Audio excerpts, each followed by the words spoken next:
लकड़ी की इसका हम इम्पोर्टेशन कर देंगे, पैर काट देंगे, लेकिन इस बीमारी आती है गर्म पूरे दिन रात लगे रहे।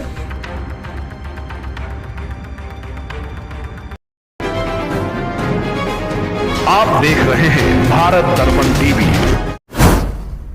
दिल्ली के एक गांव के पास खुले में जलाया जाता है केमिकल, ड्रमों से उतारा जाता है तारकोल।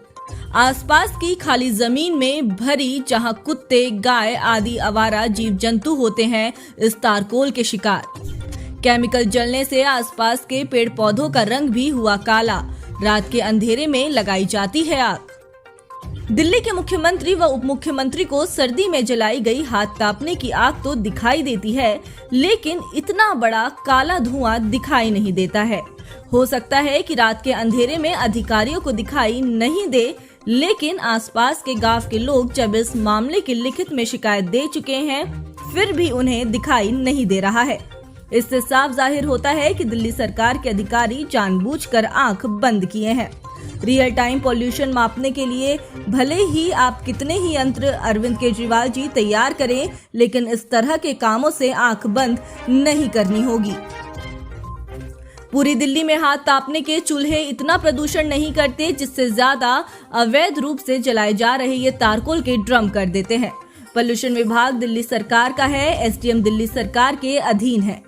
दिल्ली में केंद्र सरकार भी बैठी है। अब बजट सत्र में सभी सांसद भी दिल्ली में होंगे, बावजूद उसके क्यों नहीं कार्रवाई हो रही है। मुख्यमंत्री साहब, एलजी साहब, आप सभी ध्यान दीजिए। हमारी, आपकी, सबकी जिंदगी का सवाल है। इस पर सख्त कानून बने हैं, नए कानून नहीं बनाने, कोई फाइल पास नहीं करनी, सिर्फ पहले के बने कानूनों का पालन करवाना है। यहाँ तारकोल रात 12 बजे से सुबह 4 बजे तक जलता है। आवारा जीव जंतु इस तारकोल के शिकार हो रहे हैं। जिस गोदाम में यह अवैध काम किया जाता है, उसके ही पास में खाली मैदान में तारकोल भरा जाता है, जिसमें अक्सर जीव जंतु धंस जाते हैं।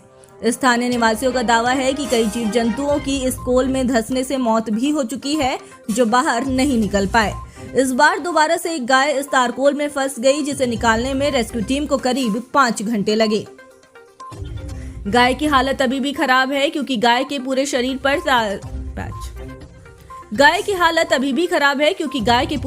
पर तारकोल चिपक गया है। उस तारकोल को अब गर्म करके उतारा नहीं जा सकता क्योंकि गाय का शरीर जल जाएगा। अब इस तारकोल को पेट्रोल आदि के द्वारा बिल्कुल धीरे धीरे उतारा जा रहा है और गाय की हालत गंभीर बनी हुई है। स्थानीय निवासियों ने बताया कि इसकी कई बार शिकायत करने के बावजूद भी कोई कार्रवाई नहीं हुई है। हम बात कर रहे हैं बादली विधानसभा क्षेत्र के अंतर्गत सिरसपुर गांव की। सिरसपुर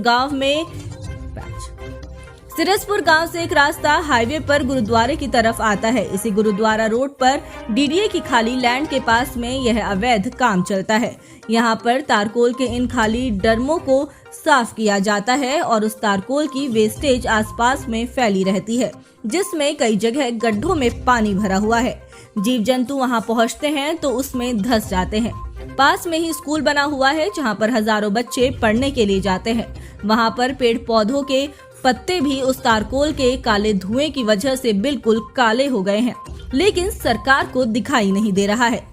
3 दिन पहले ही जब मन्नू गौ सेवक को एक सूचना मिली कि उसी तारकोल में गाय और धंस गई, मन्नू को सेवक वहां पर गाय को निकालने के लिए पहुंचे तो उन्हें निकालने में करीब 5 घंटे लगे और गाय को वहां से निकाला तो गया, लेकिन गाय की हालत अभी भी गंभीर बनी हुई है। मन्नू गौ सेवक उसे अपनी गौशाला में ले आए।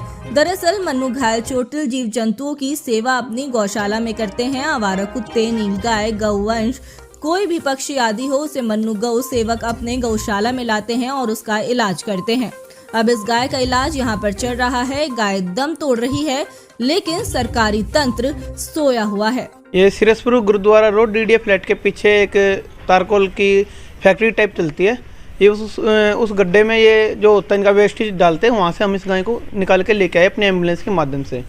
क्या स्थिति है अभी इसकी? इसकी काफ़ी कंडीशन सीरियस है। पूरी बॉडी पे कोई भी इसका हिस्सा पार्ट ऐसा नहीं है जिसमें तारकोल ना हो, और अभी भी इसका कोई चांस हम नहीं ले सकता कि ये बच भी पाएगी, क्योंकि कंडीशन इतनी सीरियस है कि ये सांस भी नहीं ले पा रही है। इसका कोई भी कार्रवाई नहीं हो रही। इस पर पिछली बार भी 4 बार इसके ऊपर एक्शन लेने की कोशिश की है लोगों ने, लेकिन कोई सुनवाई नहीं होती। वहाँ पर सब करप्ट है, और ये पिछले काफ़ी समय से धड़ल्ले से चल रहा है। रात को 12 से सुबह 4 बजे तक ये तारकोल को आग लगाते हैं, और उसमें फिर जो वेस्टेज बचती है उसको साइड में कहीं भी फेंक देते हैं। उसमें फिर तरह तरह के जीव जंतु पशु पक्षी कभी घायल हो जाते हैं, कभी एक्सपायर भी हुए हैं। पीछे अभी 2 कुत्ते बता रहे थे कि भाई उसमें डूब गए थे तो नहीं निकल पाए, तो लार्ज एनिमल था तो इसको हम बाहर निकाल पाए गौ माता को, वरना छोटा जीव तो बच भी नहीं पाता। प्रशासन से तो ऐसा कि वहाँ पर प्रशासन को मैंने बुलाया था, वहाँ पर सभी अपने जो बड़े पोस्ट के अधिकारी थे सभी आए थे, और उनको भी मैंने जो मेरी समस्या थी उनको एक एक विस्तार से मैंने बताई। लेकिन उन्होंने एक बार उस कंपनी में, उस फैक्ट्री में जाकर तक नहीं देखा कि हाँ यहाँ पर कुछ है या नहीं है।